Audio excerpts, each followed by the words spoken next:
Hello, and today this is Accounting 1, and we are in Chapter 6, and we're going to be working on Lesson number 2. Lesson number 2 is Planning Adjusting Entries on a Worksheet. So yesterday we did the trial balance of our worksheet.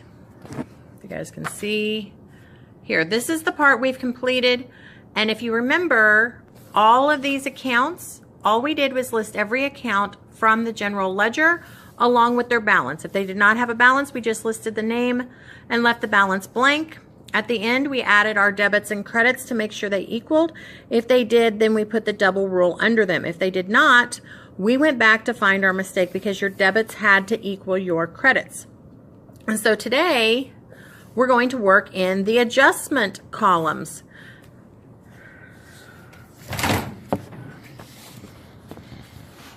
Okay, sorry about the movement there. So a little bit of exclamation. Okay, I'm going to explain it to you. Sorry, I'm having trouble with that word today. So you need to know the concept matching expenses with revenue. This is when expenses are reported in the same period in which they produce the revenue. So if you bought something and it was an expense, you need to record it in the same period in which you generated revenue from it. Otherwise, your numbers are going to look really odd. So, this is kind of an oddball example, but it'll make the point. So let's say I bought a delivery truck and I recorded it as an expense for this month. Okay, my delivery truck cost me $30,000.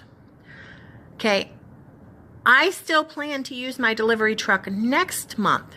So if I recorded it all this month as an expense, if my revenue was only $10,000, it's going to look like I lost money this month.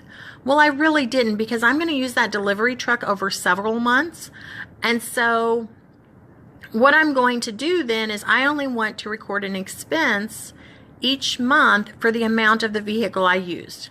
Okay, vehicles get into depreciation in a little more, but that's a good example for you. So let's look at this example with Techno Consulting. So Techno Consulting bought supplies in August, but they didn't use them all in August.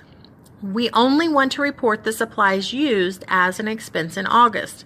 So like our school, we buy the paper for the entire year in August, but we don't use it all in August. So we need to report how much we use each month. To do this, we need to bring all the accounts up to date at the end of the fiscal period. So if your fiscal period's a month, if it is a quarter, if it's a year, whatever it is, you have to bring all your accounts up to date at the end of the fiscal period. So when supplies were bought in August, they were all recorded as a debit to the asset account supplies. So here's the T account for supplies. We recorded all of our supplies we bought as an asset, and that's what we've done so far. All we've done is put them in as an asset, and an asset is something we own. Well, at this point, it's now the end of August. We don't own all those supplies anymore. We've used some of that paper. We've used some of those pencils. So we did not record it as a credit every time a pencil was used, because that would be a big hassle. We need to do all that at the end of the period. So that's what we're going to do. We're at the end of the month. We're going to see how many pencils or supplies we used and take that out of our asset account. We'll do the same thing for prepaid insurance, because we must adjust for the insurance that we used, because we bought it for, I believe it was 3 months at a time. Vocabulary. An adjustment is changes recorded on a worksheet to update the general ledger accounts at the end of the fiscal period. So the portions that are used, we need to remove from the assets, and they will become an expense. A worksheet is used to plan those adjustments. So we need to plan them and do the adjustments, not just record them straight into our general ledger. So here is an example of like a worksheet. So we had the account title of supplies. The trial debit balance came straight from our ledger was $1,025. So now we need to move the part we've used as a supply expense. So how do we know how much to put in our supplies expense? Well, we had the supplies balance was $1,025. So we know we have bought $1,025 worth of supplies in August. That's what we should have in our closet. But it's not, because we've used some of them. So we're going to go to the closet and count. We actually have to count them. How many supplies we used in August? Well, we counted, or how much we have left on hand. So we still have $310 worth of supplies. So we've used quite a bit. So how much have we used the supplies during August? We have actually used $715 worth of supplies. Okay, so what I'm going to do then is come up here. Okay, so we have used $715 worth of supplies during the month of August. We're still showing, according to our trial balance and our general ledger, we have $1,025. So we need to make that smaller by $715. So if this is a debit, and in accounting, to do math, we need to subtract, right? So to subtract from a debit, we're going to record it as a credit. So over here in the credit column, we're going to put $715. Now, if you have a credit, you must always have a debit. So supplies expense is the expense account that goes with supplies. And so we have used $715 worth of supplies. So that's what we need to expense out. So we're going to go to the debit column and put our $715. So we have a debit and a credit for our adjustment. That's going to bring this number down to the 310.